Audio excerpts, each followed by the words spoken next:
Hello everyone and welcome back to TowerGate. It is TowerGate day number 391. April 6th, 2018. Friday. Not just Friday, but it's Fun Friday. We haven't had a Fun Friday in a while because there's been too much disturbing news, but we're going to have some fun today. Is that okay? I thought so. I can see you all shaking your heads. Yes. Alrighty, let's get started with the fun. Nancy Pelosi, Madam Botox,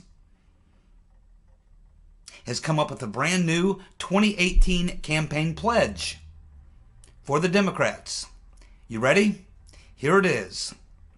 Repeal and replace the Trump tax cuts.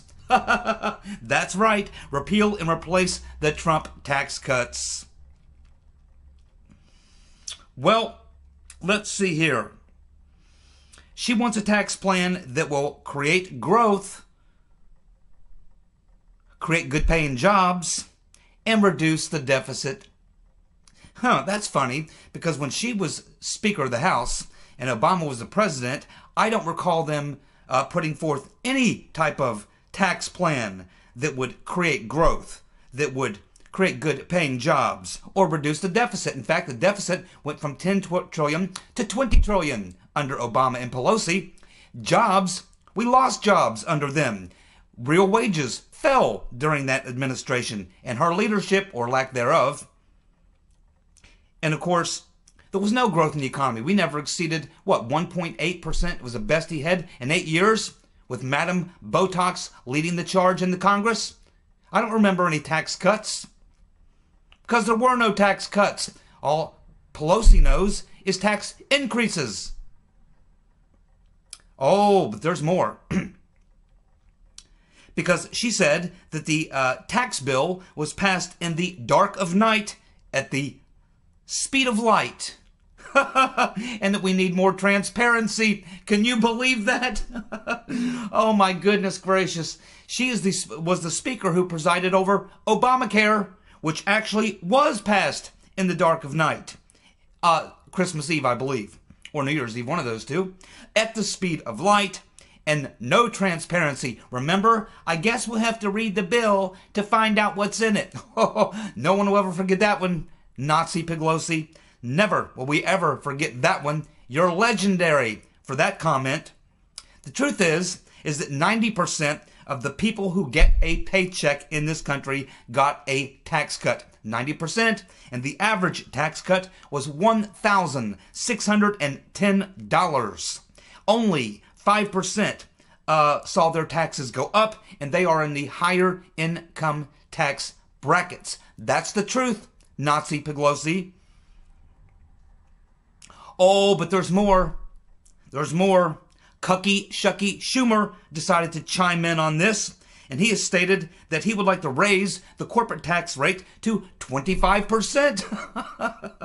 Oh my God. And raise the income tax to 36.9% and slash the carried tax loophole. Well, you moron, have you looked at the numbers in the economy? Did you pay attention to all those companies that were handing out bonuses and giving pay increases? Have you looked at the job creation? Have you looked at the unemployment rate? Have you looked at the stock market? Have you looked at the benefits people have experienced in their 401ks? Have you looked at any of these realities, Cucky Shucky Schumer? Have you looked at any of this stuff, Nazi Pelosi, Madam Botox? You people are nuts. The fact of the matter is, in an aggregate of polls that was done back in early March, over 50% of people approve of Trump's tax cut.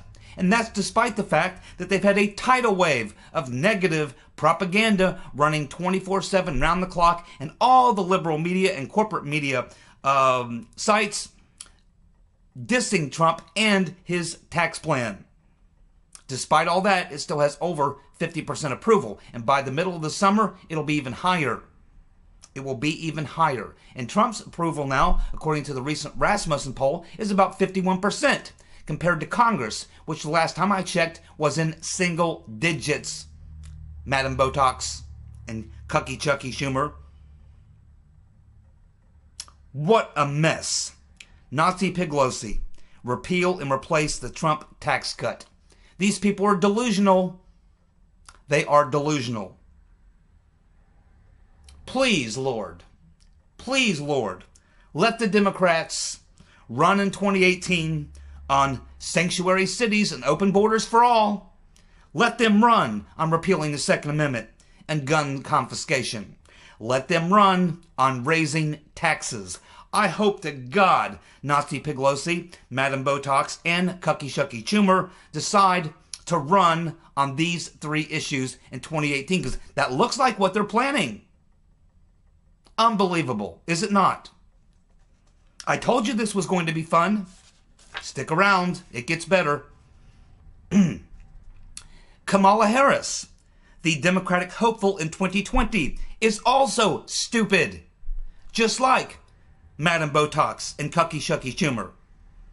She recently launched an attack on Trump in a speech on Wednesday, and she said, quote, "The wall is a gross misuse of money." Oh, that's what she said. Despite the fact that her own state, California, spends over $25 billion a year on illegal immigrants, of which there's approximately 2.5 million illegal immigrants in California. That money goes towards, for illegal immigrants, goes towards in the form of public education, healthcare, public assistance services, welfare, and cost to the judicial system. Because, oh yes, they get free legal advice and free legal representation. Oh yeah, they get it all, illegal as they are. Not to mention, they've turned what once was a beautiful state into a shithole. Have you seen the photos? Have you seen the videos of those sanctuary cities in Oakland and other places around California? The money that we would save with a wall. Oh, and walls have been proven effective. Just watch my video from about 2 months ago where I lay out the case where occasion after occasion, case after case, walls work. They work. And the amount of money that we would save would pay for the wall. Just in California alone, we could save the $25 billion. Kamala Harris seems to be completely oblivious to this. Now imagine every state in the country no longer having to provide all these services for illegals. Think of the type of money we're talking about. It's in the trillions over the long term. That's what we're talking about. These people are certifiably stupid, if there's such a term. Mike Huckabee was on Fox News talking about Hillary Clinton. He was responding to the same video I responded to the other day. And he said something really funny. I think you're going to like this in case you haven't heard it. So Huckabee is talking to Fox News and he says, you know, Hillary just can't let go. He says, having Hillary come out and campaign for you if you are a Democrat candidate is like having Jeffrey Dahmer do the ribbon cutting at a restaurant opening. That's pretty good. That's pretty good. Good one there, Mike. Well done. Again, he says that having Hillary come out and campaign for you if you're a Democratic candidate is like having Jeffrey Dahmer do a ribbon cutting at a restaurant opening. Very well done, Mike Huckabee. Next, Dean Heller, who of course is the senator from Nevada, says that a 3-seat pickup in the Senate by Republicans will allow them to have the votes to actually repeal and replace Obamacare. Well, you know, a bunch of Republicans ran on that, and then when they had the chance to do it, they spit the bit, and everyone knows it. Fool me once, shame on you. Fool me twice, shame on me. We will see how that works out. Now, right now, the Republicans are supposedly have a solid 5-seat pickup, far more than the 3 that he says they need, and it's likely that they could pick up as many as 7 seats. Somewhere between 5 and 7 seats is what they should pick up in the 2018 elections in the Senate. The House is a different story, but in the Senate, 5 to 7 seats is what they're looking at right now. Do you remember a couple days ago when I said I would sure like to see the list of donors to Andrew McCabe's GoFundMe to find out who those people are who are sending him over $500,000? Sounds like hush money to me. Sounds like protection money to me. Sounds like they're going to set McCabe up so that when he gets out of jail, because they'll probably pay his legal defense, and so that money is just there as a nest egg to have him keep his mouth shut, do his time, and not implicate anybody else. So that when he gets out, he's got a cool $1 million or so, because that money will obviously be put into some sort of an interest-bearing account. And when he gets out of prison, of course, he'll have about $1 million extra bucks. Him and his wife are already worth around somewhere between 11 and 13 million. She's a doctor, and she comes from very, very wealthy parents. So I don't think there are any financial difficulties there. It's just a way of paying off McCabe to keep his mouth shut. Well, we don't have the list of donors, but guess what we do have? We now know who is running his GoFundMe account. As it turns out, McCabe's GoFundMe is being run by a K Street firm, which is a lobbying firm. Lobbyists, that's where they work, off K Street, and is owned by Michael Brumwich. And the person who's one of the top people there happens to be a former Obama official. Her name is Melissa Schwartz. She is by trade a crisis and communications consultant. She works for the Bromwich Group, which is a lobbying firm. Schwartz worked for Obama's Department of Justice. And also, she is Andrew McCabe's spokesperson. Oh yeah. So she and the firm that she works for apparently are the ones that set up this K Street firm account, his GoFundMe. I would still like to see the list of donors, but something tells me that money may be flowing into Bromwich and then into GoFundMe. I would like to see the transfers of that money to see where it originated from. Something tells me that a lot of that $500,000, probably about 95% of it, of that $500,000, probably originated with this lobbyist firm and found its way into the GoFundMe. I would like to see the list of names. Somebody should investigate that. What do you think? I see you all shaking your heads yes. Well, pardon me. Starting to get warmed up. The bug-eyed fool, Adam Schiffhead, says Nunes's demand of the unredacted document that began the Trump-Russia investigation is an effort to undermine Mueller. No, actually it's not, but it will undermine Mueller, but that's not the point, Schiffhead. It's much bigger than that, Schiffhead, you bug-eyed fool. What it is it is about actually determining if there even was an official letter or an official document laying out that there should be a Trump-Russian investigation and why. That's the point, Mr. Schiffhead. That's exactly what he's after. Now, the very fact that if that turns out that there is no document, or if that document shows that everything was based on fraud, then certainly that would have a massive negative effect on the Mueller investigation, because it would mean that the Mueller investigation is based on a total fraud. That's the whole point, Schiffhead. Every now and then, commie Bernie Sanders says something that's accurate. Not often, but every now and then. And it appears here that he's done this recently in a speech, where the commie Bernie said that the Democratic Party business model has been a failure for 15 years. No kidding. Maybe that explains why they've lost over 1,000 seats in state and federal elections in the past 7-8 years. Maybe that would explain it. Or it could have a lot to do with the Obama and his destruction of the country. Maybe that has something to do with it as well. Or his effort to destroy the country. Obviously, we're very resilient and can overcome even a Marxist, even a big-eared Marxist with a funny name whose past is still a mystery. But yeah, Bernie Sanders got that one right. You think the Democrats will listen to him? Hell no! They want to campaign on repealing tax cuts, which are popular. My goodness.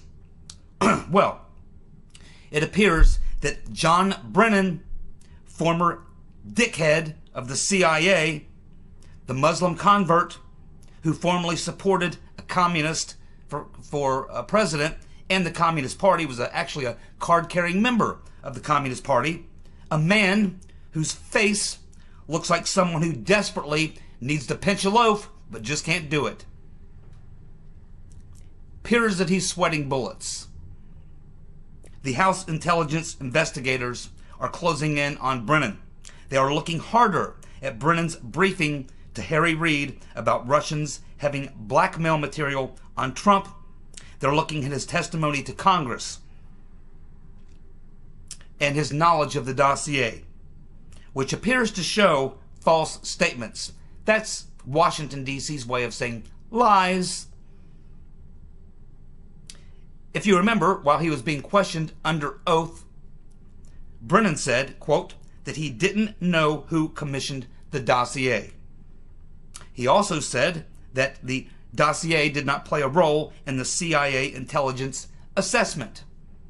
Now, in hindsight, looking back when he made that testimony back in, the summer of 2017, and where we are today with the new information we have now, it appears that both of those statements were lies.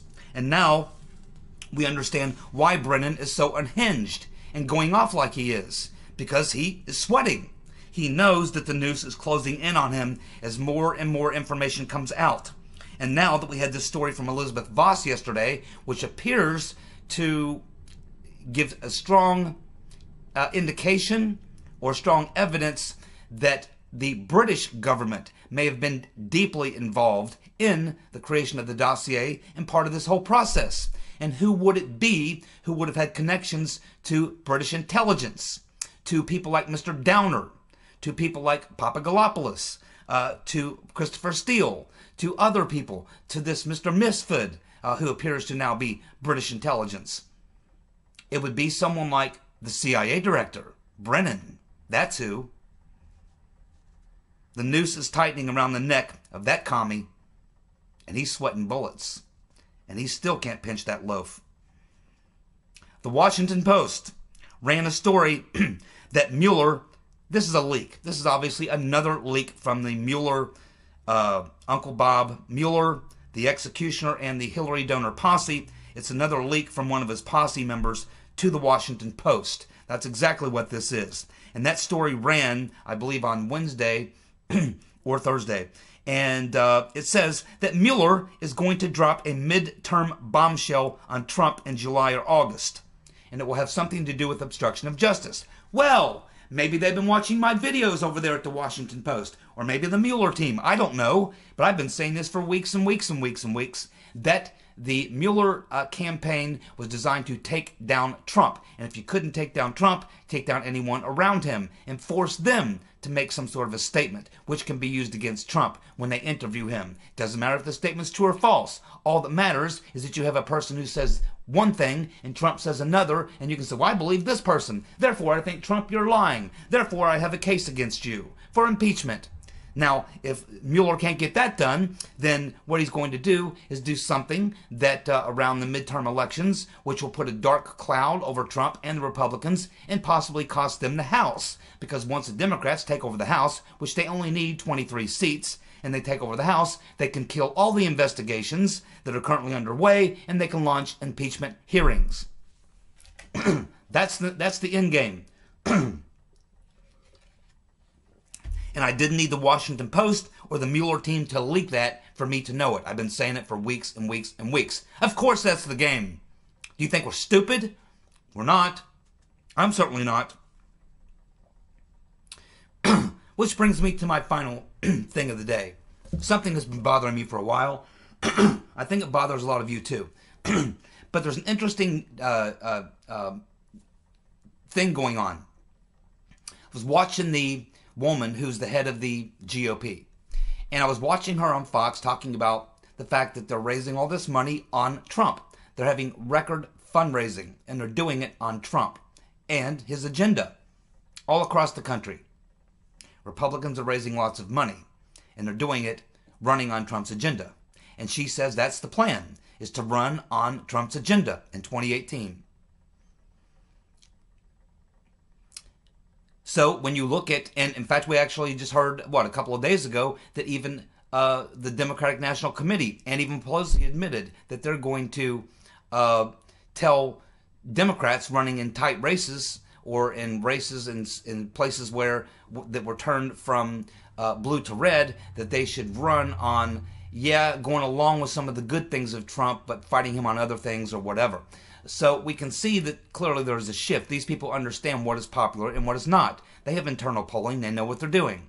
So I'm watching this, but then I look at in fact, I don't know how many of you are already getting campaign commercials, but here we have a governor's race going on, and we have one person, Mary Taylor, who's a female politician here in Ohio. She was like Secretary of the Treasury or something, or the Ohio Treasury, and she's running on the Trump agenda, building the wall, stopping illegal immigration, the whole Trump agenda. That's what she's running on. That's her whole campaign platform. Elect me, and I'll go along with the Trump agenda here in Ohio. She's running for governor.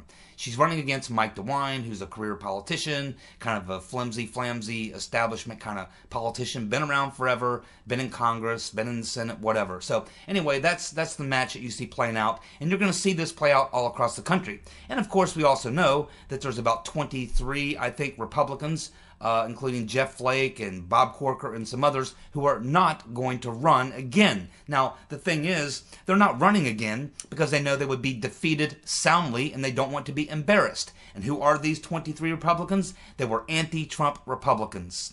Anti-Trumpers who Trump won, made them look bad, then they went out and verbally tongue-lashed him in the aftermath, and then they looked at the polls afterwards and saw that they have no chance of being reelected.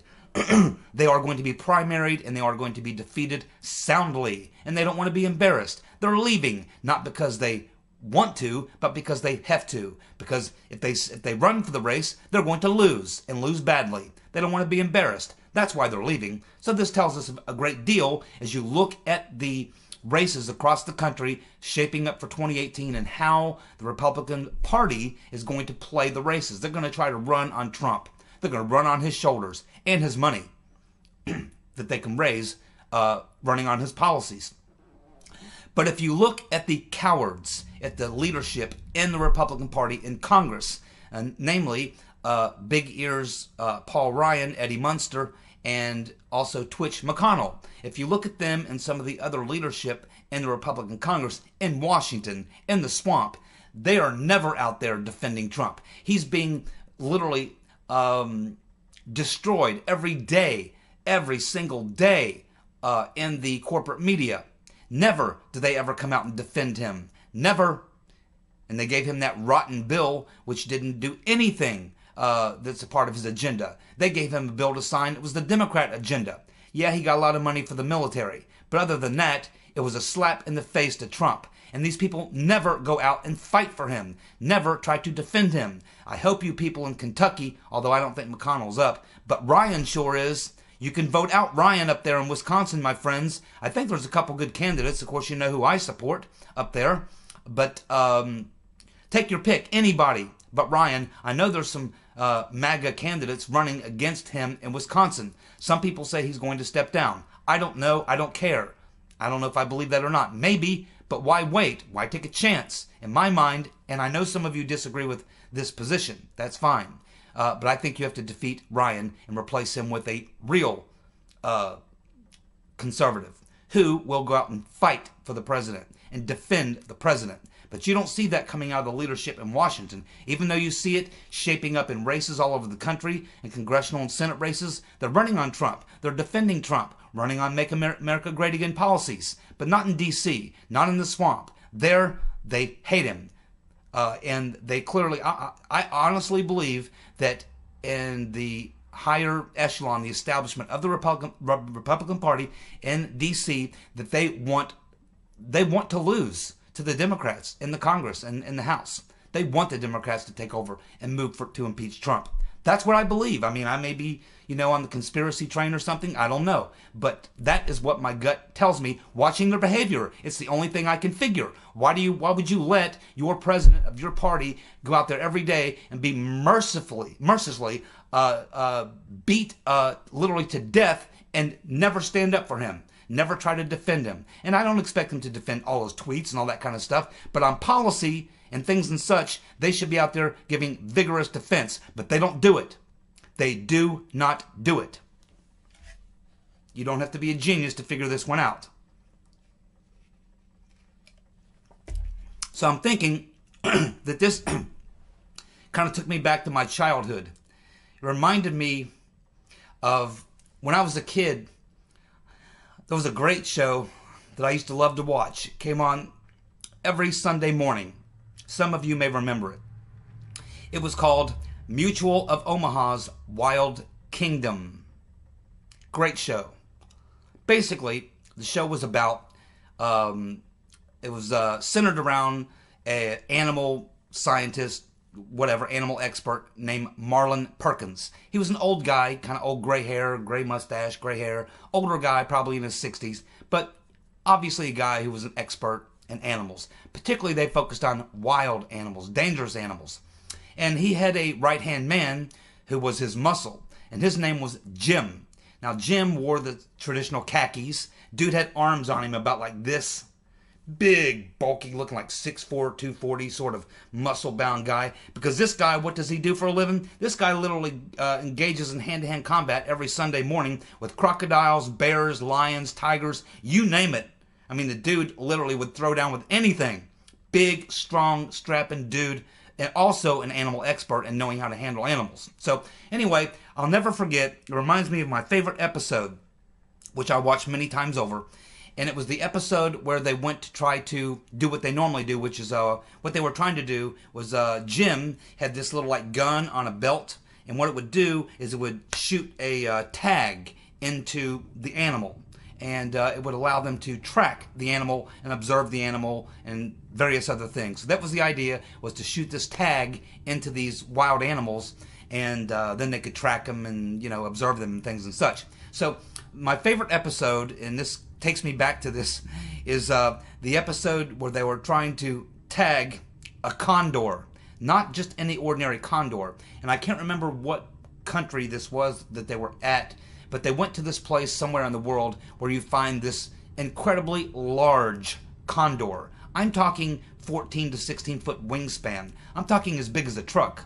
I'm talking a head about this big, a beak about this long, claws about this long, big claws. And what this condor is so powerful and so big that the way that it does its prey, stalks its prey and gets its kill, is it hovers over like a herd of cows or large deer-like animals and things like that.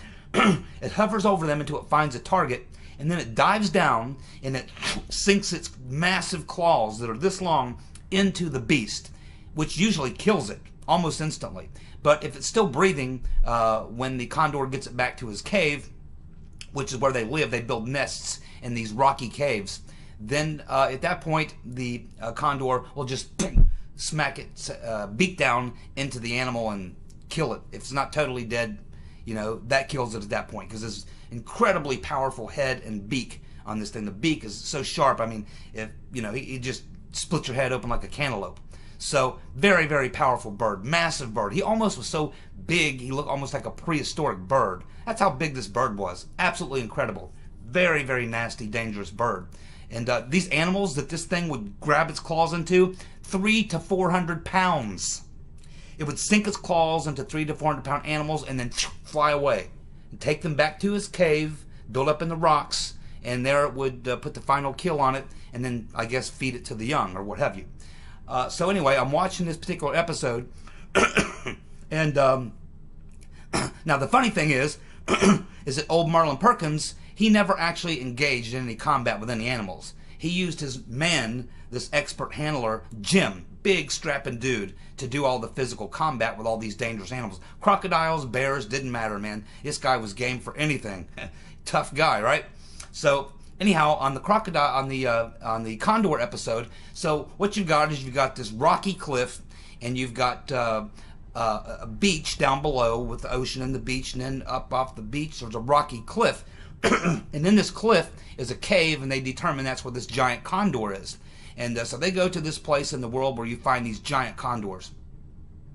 So the way the show's going, you know, Marlon Perkins is in a helicopter, riding shotgun in a helicopter, and they got the cameraman and the helicopter pilot and Marlon Perkins in the helicopter, and they're filming as they watch Jim climb up the rocky cliff and go into the cave to get the condor. So, you know, you got Marlon Perkins providing play-by-play. He's like, okay, well, now Jim is climbing the cliff. Now he's going to go into the cave, and he is going to engage the condor and attempt to tag the condor. And I'll be sitting here safely in the helicopter, away from any harm at all, while Jim goes into the cave and tries to tag the condor. So we'll just watch and wait and see what we can find out here. Let's just see what happens. So a few minutes later, old Jim, he's up in the cave. He gets into the cave. You're watching. All of a sudden, a few minutes later, you see this massive amount of dirt and rocks and stuff flying, dust flying. And out of the cave comes Jim and the condor. And this bird is gigantic, man. This thing is freaking huge. And he makes Jim look like a midget. And old Jim, and he's a big boy, he's got his arms and his legs wrapped around this condor, and they're fighting and battling. His hair's blowing all over the place. The feathers are flying. The condor's going all ape shit. I mean, the whole thing's going down, and you're watching it all go down. And there's old Merlin on the TV going, well, it looks like Jim has located the condor. Oh, and they're engaged in heavy combat. Look at that. Jim, boy, it sure looks bad for Jim right now. And I'll be sitting back on the couch at the time. I'm going, what the hell are you doing? Jim's being eaten by a freaking condor. Do something. Don't you have a pellet gun? An air rifle? Don't you have a 22? Don't you have a tranquilizer gun? Do something. Help Jim. Help Jim. Nope, Marlon just sits there in the helicopter. Well, we're sitting here safely in the helicopter, 200 feet above the beach, hovering here watching Jim battle the condor. It doesn't look good right now for Jim, but he's hanging in there. And there's old Jim, holding on for dear life, grabbing the damn condor, trying to keep him getting pecked to death, trying to get to his little gun to tag condor. Then all of a sudden, they're rolling out the edge of the cave. They get to the edge of the rocky cliff, and then they go tumbling down the cliff. They're tumbling down the cliff. Jim's holding on for dear life to the condor. The condor's flapping his damn wings. Shit's flying everywhere. All hell's breaking loose. And there I am sitting there on my couch. I'm a little kid eating my Rice Krispies. Help Jim! Help Jim! Oh my God! You know, so then they land down on the damn beach. They're rolling around on the beach. And there's Merlin. Well, it looks like Jim's now down on the beach with the condor. And it does not look good for Jim. Well, I don't know. It looks like he may be getting the upper hand now. Oh, watch out, Jim. That wasn't good. It could have been a big shot. I don't know. Is he okay? You know, so the whole time you're screaming at the TV, trying to get some help for Jim. There's Jim down on the beach battling this giant condor. Well, at some point, he actually does get to his little gun and manages to shoot the bird in the wing and launches the little tag or whatever into the wing. And then he breaks loose and cuts loose from the condor, gets free of the condor. The condor flapping his wings and shit flies away. Old Jim standing on the beach, he's all dizzy. He's looking around, and old Merlin's going, well, it looks like Jim was successful at tagging the condor, but he looks a little rough down there, so we'll go down and check on Jim and see how he's doing. Well, there's old Jim. His freaking hair is every which way. His shirt's ripped completely off. You know, he's got scratches all over him. His clothes are torn and ripped. He looks like he's been through pure hell. Hell, he just battled a freaking 1,500-pound condor with a beak this long and long-ass claws that goes down and hoovers down onto giant 300-pound animals and flies away with them. So there's old Jim. And the whole time I'm thinking, man, I'm glad he's okay. I was almost brought to tears. I was a kid. I thought he was going to die. And that's what it reminds me of when I watch Trump. It's like Trump's battling the giant condor. And I look at Paul Big Ears, Eddie Munster Ryan, and Twitch McConnell, and a lot of other these folks in supposedly Republicans in D.C. not offering a bit of help. They're like Marlon Perkins up there in the helicopter, safe and sound, watching from the sidelines, offering no help. None whatsoever. These are the guys that we must target and get rid of.